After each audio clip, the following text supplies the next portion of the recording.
The Kent School District Board meetings are held in public on the second and fourth Wednesdays of the month at 7 p.m. at the Administration Center in accordance to the Washington State Open Public Meetings Act. Regular meetings include presentations and reports dealing with district operations, as well as time set aside for public comment. Now here are your Kent School District Board of Directors. Welcome to tonight's board meeting.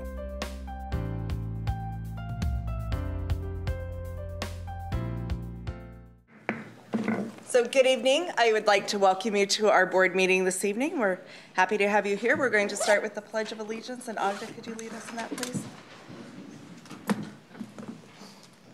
I pledge allegiance to the flag of the United States of America and to the republic for which it stands, one nation, under God, indivisible, with liberty and justice for all.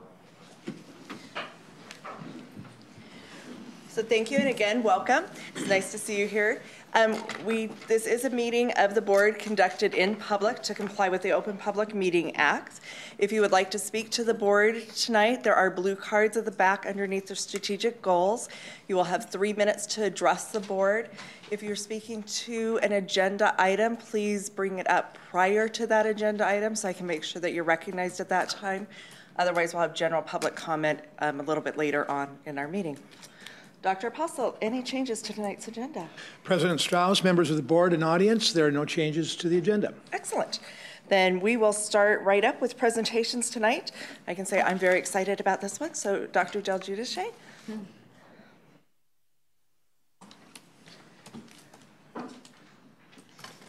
Good evening, President Strauss, members of the board, Dr. Apostle, and ladies and gentlemen. This evening, we're going to be presenting you an update on the latest efforts we've made to successfully prepare students for their futures, to make high school more rigorous and relevant in college career pathways, which provide students with opportunities that we've never offered them before in partnership with our local colleges and universities. One of the things we've been working on along this line is an information technology pathway to be offered at Kent Ridge High School in collaboration with Green River Community College staff. And we started last year discussing this, been negotiating for over a year, and Dr. Hong and President Albrecht will be giving you some brief remarks on where we are. Now, tonight is an introduction to the project, and then at the next board meeting, we'll be bringing you, after you've had an opportunity to think about it, our Memorandum of Understanding, which will be our partnership agreement, which is virtually identical to the one we have with Renton Tech for Kent Lake. So it won't be new ground that we'll be breaking, but similar ground in a different pathway. And with that, I'll turn it over to Dr. Hong. Thank you. President Strauss, members of the board, Dr. Apostle, and Ms. Holly. It's my pleasure to present to you a brief overview of our Kent Ridge IT pathway. But first, I'd like to start with just grounding us back into what career pathways are. And again, when you read the description, it's really about collaboration and partnerships with multiple community, college, and also school partners. In addition, it's really about working together with not only general education, but also career and technical education. Again, the overarching goal for our partnership with Green River is to have a rigorous IT pathway for our students, and the supporting goals is to make sure that they have exposure to careers in IT, also preparing students to enter information technology fields when they graduate, not only from Kent Ridge, but also hopefully Green River, and then Green River's 4-year bachelor program, which they're implementing. And again, preparing all students for meeting the prerequisites of the Green River College's IT program. Back to this diagram again, it's really about partnerships. What's really holding this program together is the National Science Foundation's Advanced Technological Education Grant, which Green River applied and has named us as the partner. And so again, you've got Kent Ridge High School, Kent School District IT Department, thank you, Tuan, is going to be a partner in this, and also again, Green River College. This really is the slide that I like to spend a little bit of time on. It's because it gives you a flavor for where we're going to start with the program, which is This fall, we'll offer two classes at Kent Ridge High School. And what's nice about these two classes, they're already existing on our books as a course that we offer. Green River has reviewed them and has deemed them appropriate for this 20-credit pathway program to start. It's a certification program. And then the following year, so we have about a year and a half to plan for the real heart of this course, which is the Cisco Networking Administrator, and also MS Windows Server Administrator courses. And there will be semester courses offered primarily for juniors, but we'll also allow ambitious sophomores and or seniors to take them. Again, our partnership, this is the first phase of a 20-credit certificate, but our long-term goal, again, is develop a course sequence leading to an AA degree through Green River, and hopefully our kids will graduate from Kent Ridge with that AA degree, and then lead right into the four-year program that Green River has just implemented this year, and it's a four-year bachelor's program. So with that... That was a fast That was presentation. so great. So questions on the board? Russ? So any idea of how many number of students we can foresee based on past enrollment in these classes? Enrollment is coming up here at the end of February. Really don't know, you know, is that typically it would have been 100 kids taking intro to computer apps, maybe, is what I'm anticipating it to be. Okay. All right. So maybe in 2 years, 16, 17, 50 to 75 to 100? Okay. Karen? Yeah, is the National Science Foundation grant, I mean, if that goes away, what happens? So they're using that grant to launch the program, but we'll be in continued discussion with Green River. And so since this is a partnership program, I'd like to talk with Green River first and then get back to you through Dr. Apostle. All right, makes sense. Karen? Or sorry, Agda? Maya? So I see the definition is of career pathway definition is started commencing in 9th grade. I'm wondering, given that we are doing Naviance now and moving CTE into the middle schools, should we redefine that? Yeah, no, that's a great question. And again, it involves entire instructional services at that point in terms of how we want to strategize. So I'll converse with Ms. Decker and then get back to Dr. Apostle. And also I wanted to ask about the teachers who are going to be hired. Will that training take place here? And also what happens, I was reading through the contract, what happens if those teachers don't show up? Who are our backups? We're currently working through the MOU with Dr. Studry on that process, so once we come to the final conclusion, we'll definitely get back to you with an answer through Dr. Apostle. I'm very excited. I know you guys have worked very hard on this, and I really think it's the right move to do. I like that it's in that engineering, so we're starting to look more of that STEM or STEAM or however you want to call it to be able to give kids opportunities, because there are lots of jobs in that area that it's harder and harder to find people for those jobs. From this country. Yes, from this, yeah. And so thank you very much. All right. Well, that was very fast. So next we'll move on to 3.0. This is the second reading and adoption of the revised healthcare policies. So are there any questions on the policies? We did our first reading at the last board meeting. Any looking for heads nodding one way or the other, so I know everybody's good?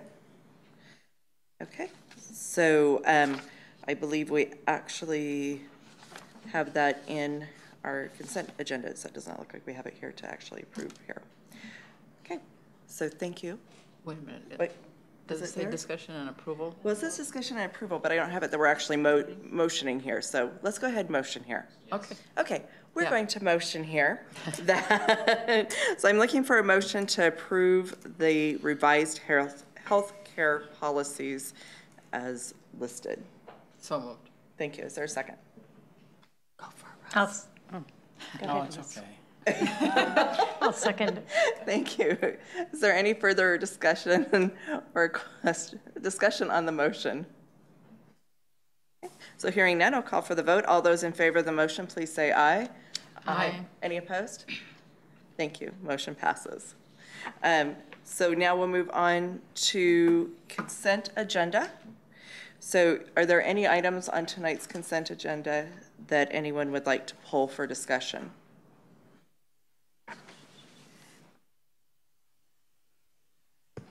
Maya?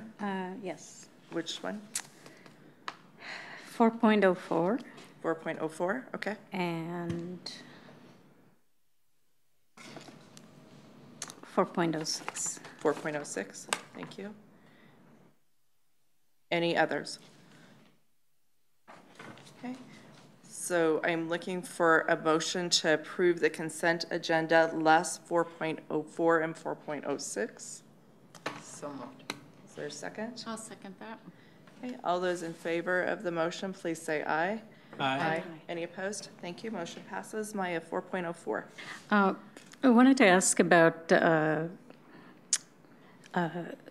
was reading through the MOUs, Dr. Stedry, and it refers to a service form that's an addendum to the, and you know, I would really like to see, it's a great list, and thank you for the compilation. I really would like to see whether it's under, next to the notes, or to the right-hand side on the notes area, what exactly that they're providing for us, and in which schools. Is that something we can get easily? Yes, but I'm not sure I understand the question. Yeah, the question is the service form that is an addendum to the contract that describes the service, the scope of work. That's not attached to what we got. So we don't really know what these organizations are providing other than general counseling service. The ones that we have, we can make available to the board. So, there are some that we would not have because they haven't entered into any services yet. Okay. In other words, they've talked to someone in Dr. Del Giudice's division, but they haven't come forth with things they want to do formally. Okay. So the reason I ask is, you know, we have, the majority of them are counseling, and I'm just wondering if it's building specific or where it is that our needs are, kind of trying to understand. So, sorry, Okay. so yeah, so if we can have, if we can ask Dr. Apostle to help us get that information, that would be great. Okay. So, if I'd be happy to, if you provide me the questions that you have, I'd be happy to work with staff and provide those answers for the entire board. Happy to do that. So Maya, are you okay with approving the MOUs tonight? Yes, I had a question, that's all. Okay. Yes. Okay.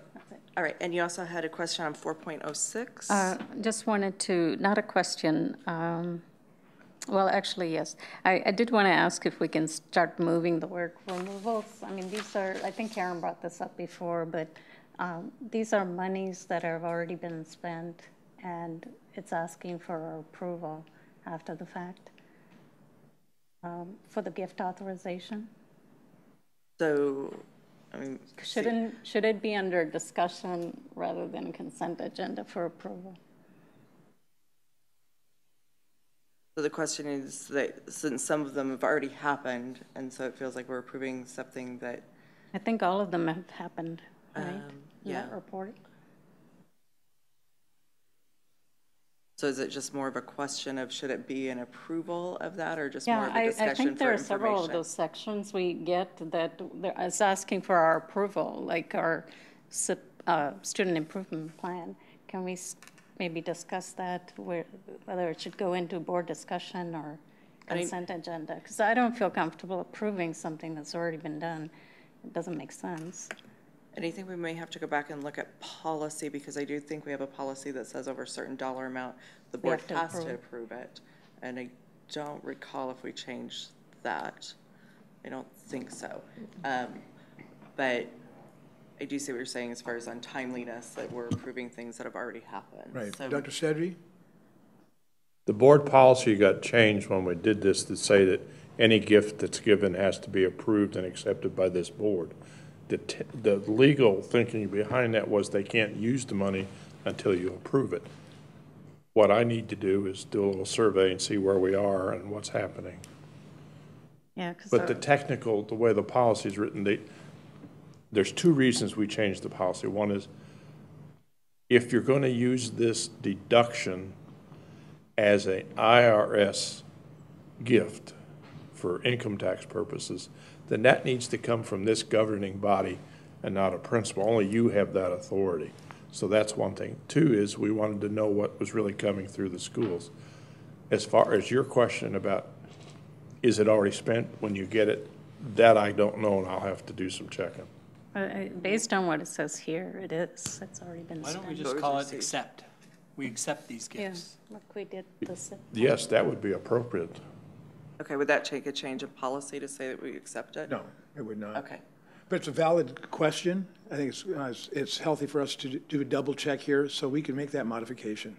And it seems like maybe at a meeting before this, we changed. The We SIP also plan, said that we yeah. accepted it rather than approved when it came to I this think you brought it item. up before. Yeah, I think we did. Just a little technicality. Okay. That was just for the SIP plan. improvement. It would be School kind Oh, of that was fun. school improvement plans. That's what it was. Okay, you're right. Okay. So as far as for 4.06, are we okay with the acceptance of the gift? That's fine. Okay. All right. So then what I would like to, I'm sorry, did you have any further questions? No, Okay, sorry. So I would like motion to approve, and I think I have to do them separately. So 4.04, So moved. is there a second? Yes, I second that. Okay, so all those in favor in approving 4.04, please say aye. Aye. Aye. Thank you. Any objections? And then on 4.06, I'm looking for a motion to accept the items listed in 4.06. So moved. Is there a second? I'll second that. Okay, all those in favor, please say aye. Aye. Any opposed? Thank you. Motion passes. And so Dr. Apostle, can you look into the wording on that for I sure future? will. I will do that right away. Thank you. All right, so we are on to 5.01. So the first one is the general fund expenditure summary report. It's for information only. Does anyone have any questions for Dr. Studry? No. No? Okay. It was easy tonight. Okay, so the next one is 5.02. This is our December financial statement. Again, Dr. Studry is available for questions if anyone has any questions on our financial statement. I can't see Russ's face, so I'm guessing Nope. it's, okay, sorry. That's okay. And then the last one is 5.03. This is a revised procedure 2161P, special education related services for eligible students. Are there questions on this procedure? Yeah, I had a couple. Okay, Karen. And Ms. Decker is available to answer these. Yeah, good. Turn my page back here. Just, there are a couple just teacherish picky things, and then I just had another something to ask. On page 35, one of the changes was for a reasonable time, and I think that was when I was talking about ending IEPs, whatever, somebody's IEP, and I just thought for a reasonable time didn't sound clear enough, but I don't know if somebody would contest what a reasonable time was, but I think it was when the parents wanted to end the I'm sorry, just let me just, so page 37? I had page 35. Oh, 35. Yeah, it's 21.1. Upon receipt of parents' written notice of revocation, the Executive Director of Inclusive Education will provide prior written notice for a reasonable time before ceasing services. And I didn't know if that if that was too wishy-washy, if that could be contested from any point of view. I don't know. You know, that's a great question. We actually took the language straight from the WASA recommendation for the procedure, and so I can certainly check that and make sure that that is their actual language and get back to Dr. Apostle if there's any concerns. Okay, and then back on page, uh-oh, I don't have the page, but it's 35.4, so that's moving forward. Where are we?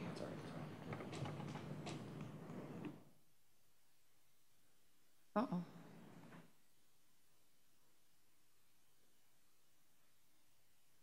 Okay.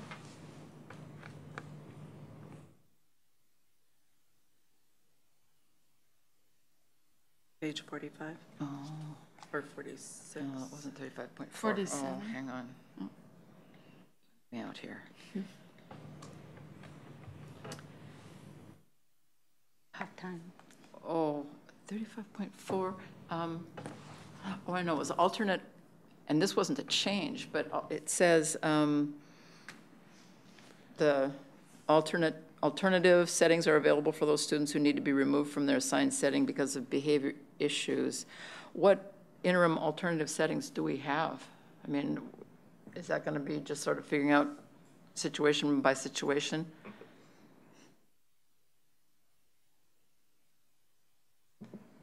Because I know we've had issues where parents are complaining that there are disruptive kids in classes, and it just keeps going day after day after day. I just want to make sure that that's not going to continue.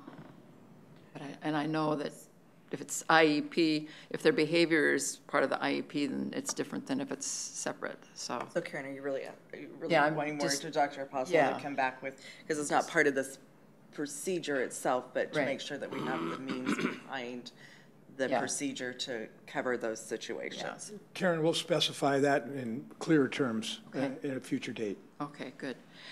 And then here's the teacher red pen thing. On 34.4, there's an extra from in there. 34.4. And that just needs to be removed. On the last bullet point on 34.4, it says return the child to the placement from which he or she was removed from which he or she was removed unless the parents in the district agree. So the second from should be removed out of that. Should be removed from that. That's just a, yeah, there we are again. I'll probably go to my grave with a red pen in my hand. Thank you, Karen. We'll come back with that. Okay. Did you have another one, Karen? Or? No, Okay. Maya, you had a question? I had a comment. The information, I think I asked this last time, but anything that's not clarified here that gets into our notes, is there any way to put that in our minutes as an addendum? Of course we can. Okay. Of course we will. We can I do just that. want to make sure the public is Right, seeing so that way the they could, answers.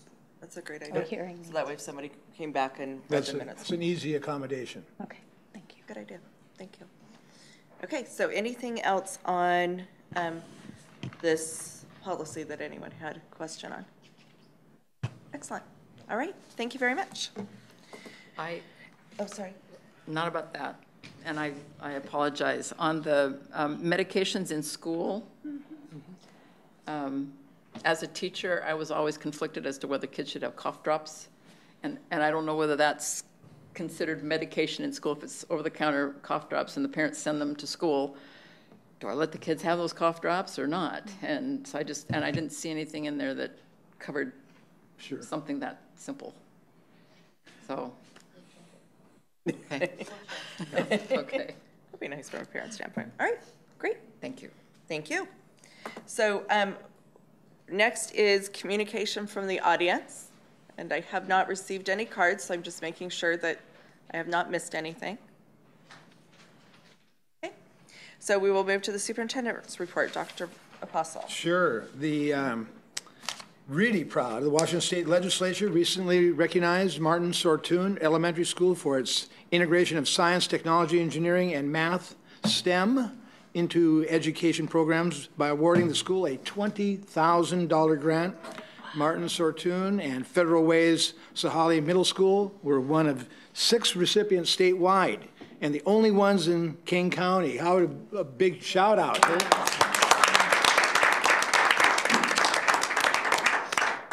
Kent Ridge High School student Nathan Kalish has been awarded a Pacific Lutheran University's President's Scholarship, one of the top academic and leadership scholarships offered by the university. Nathan was chosen from nearly 500 qualified students. The scholarship is worth $24,000 a year. As a President's Scholar, Nathan has been invited to interview on the Pacific Lutheran campus, and later this month to compete for the next level of PLU's presidential scholarships, one that would offer $29,000 per year. It's a Harstead Founders Scholarship, and one with that will offer full tuition as a residence scholarship. So he is in the running for some big dollars, and so we're very proud of Nathan Kalish and the work that he's accomplished as a high schooler, and we wish him great luck at PLU should he choose to take that scholarship. Wow, very cool. Yeah. All right, That's anything it. else? All right, thank you. So we'll move on to board reports. Anybody want to go first? Russ, do you want to go first? Okay, Maya? Okay, I have a few things. I had, let's see, I had a speaking engagement with our chamber, Kent Chamber, policymakers and government officials. And I was there to just give them up-to-date information about what's happening in our schools. And one of the things that they're really excited to hear was the International Expo. And you know, up to a few weeks ago, nobody had any idea of the scope of work that's going on with that. And so, unfortunately, the King County Economic Development folks did a huge 2-page ad on Kent, and they didn't have a thing on education. And so it's really unfortunate, but when they heard about it, they really wanted to hear more. So whatever we can do to promote all the good things that are happening in our district, you know, I don't know whether Facebook, whatever, social media, I think that'll be great because people are really impressed with that. And also I attended the KPA graduation along with Karen and Dr. Apostle and anybody else? And Dagda was there. Let's see. Karen and I did a tour of the Kent Valley Early Learning Center. We wanted to thank Paige Meyer and Alice Humphreys for showing us around. We had a good understanding of what's happening with our Breakfast After the Bell program there, as well as their dual language program, and great work there. We went to the Kentwood College Fair, and I had a chance to look at the Naviance overview and hear from parents about what they think is missing, or so that was pretty eye-opening. But I came back and went through almost an entire day of training today with Dr. Hong, just to see what it is, our 600,000 plus baht. And, you know, it was a good overview, but I think there's a lot more that we can do with career exploration and working with our businesses. And so I'm looking forward to Dr. Hong and CTE folks, what they're going to be doing with the software. And I also went through a Common Core training. I had to do this because I just wanted to understand what our kids and families are facing. And if there's anybody who tells you that it is watered down, ask them to go do a 5th grade math problem there. Boy, it really stumped me. But you know, I think it was a very humbling experience, and I am so excited to know that our kids are going to be learning what traditionally you would learn in 7th grade and 5th grade math class. And then finally, I had a chance to talk with one of our teachers, Adam Jones, and he was one of my son's teachers, prize teacher, and he is working at Kentwood, and He is just one of those dynamic teachers that are, very hard to find, someone who's able to motivate our kids and get them excited about anything. And he's teaching block classes with another teacher, and they're doing block classes with social studies and English language. And he's invited everybody to go visit the block courses because he feels like that should be the best way to keep our kids engaged and motivated. So we have an invitation to go visit him. Great, thank you. Magda? Yes, the last week of February, that's when I'm gonna be participating with Paige Meyer and 2 others from the district in the University of Washington's Executive Leadership Program for pre-K through 3rd grade. I'm really excited about that. And it continues through December, and this will be our first time to meet the cohort. And I know of at least 2 other school board directors that'll be there, and of course others from across the state. And I need to look at my schedule. I'm hopeful that I'll be able to participate remotely in our board meeting because we'll actually be in Kirkland as part of the instruction all next week. So I'll get back to you about if I'm going to be able to participate remotely or not in our board meeting. Next week is President's Week. Winter break, or the week after that? It's the last weekend in February. Okay, so, got it, sorry. Yeah, that board meeting Okay, I would miss. Great, thank you. All right. Yeah. As Maya said, I was at the KPA graduation, and it's always so heartwarming to see how much Marilee Lyle cares about those kids, and they know it. It's just, the setting was wonderful. It's just in their library, and it's very intimate, and just felt really real. I loved it. And again, as Maya said, on February 2nd, we toured the Kent Valley Early Learning Center, and it was really fun to see the kids in action, get down there and talk to the kids and see what they were doing. And the one thing that I really liked what Paige said, or maybe it was Alice that said this, but they pair a Spanish-speaking child with an English first language child, and each of them gets to be a leader in their partnership. And I know from teaching multi-age classes that having those 4th graders, from when I taught, the 4th graders be the leaders for the 3rd graders, and the 4th graders, some of them were special ed kids, and they were never leaders, but they got to be the experts, and it really did something for them. And I think that's the same thing that's going to happen with these kids who be an expert for their partner. So I thought that was great. And Tony, I just wanted to tell you again what a great job I thought you did at Lee's farewell party with your props and your humor and just your lighthearted touch. It was really fun. Thank you.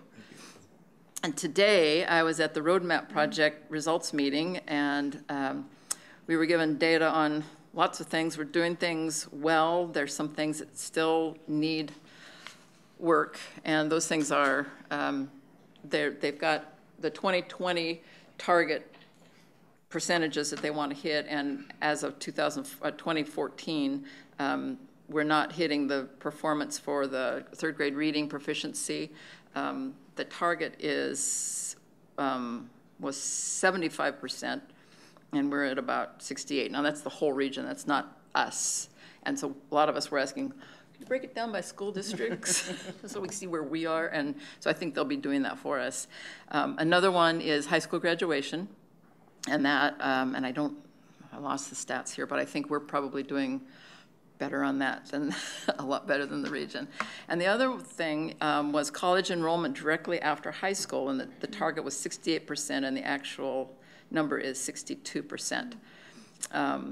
So several things going on that I just wanted, and I'm sure Randy Nunez knows about this, but there's a college-bound scholarship and state need grant advocacy day in Olympia next Tuesday, and they're wanting families to come and kids. They really want students to come. And so I don't know how that's being advertised, but I really hope that we get some of our kids down there. Another thing is that the South King County STEM Network District, they have the, I think it's called Opportunity Scholarship. I don't get that right.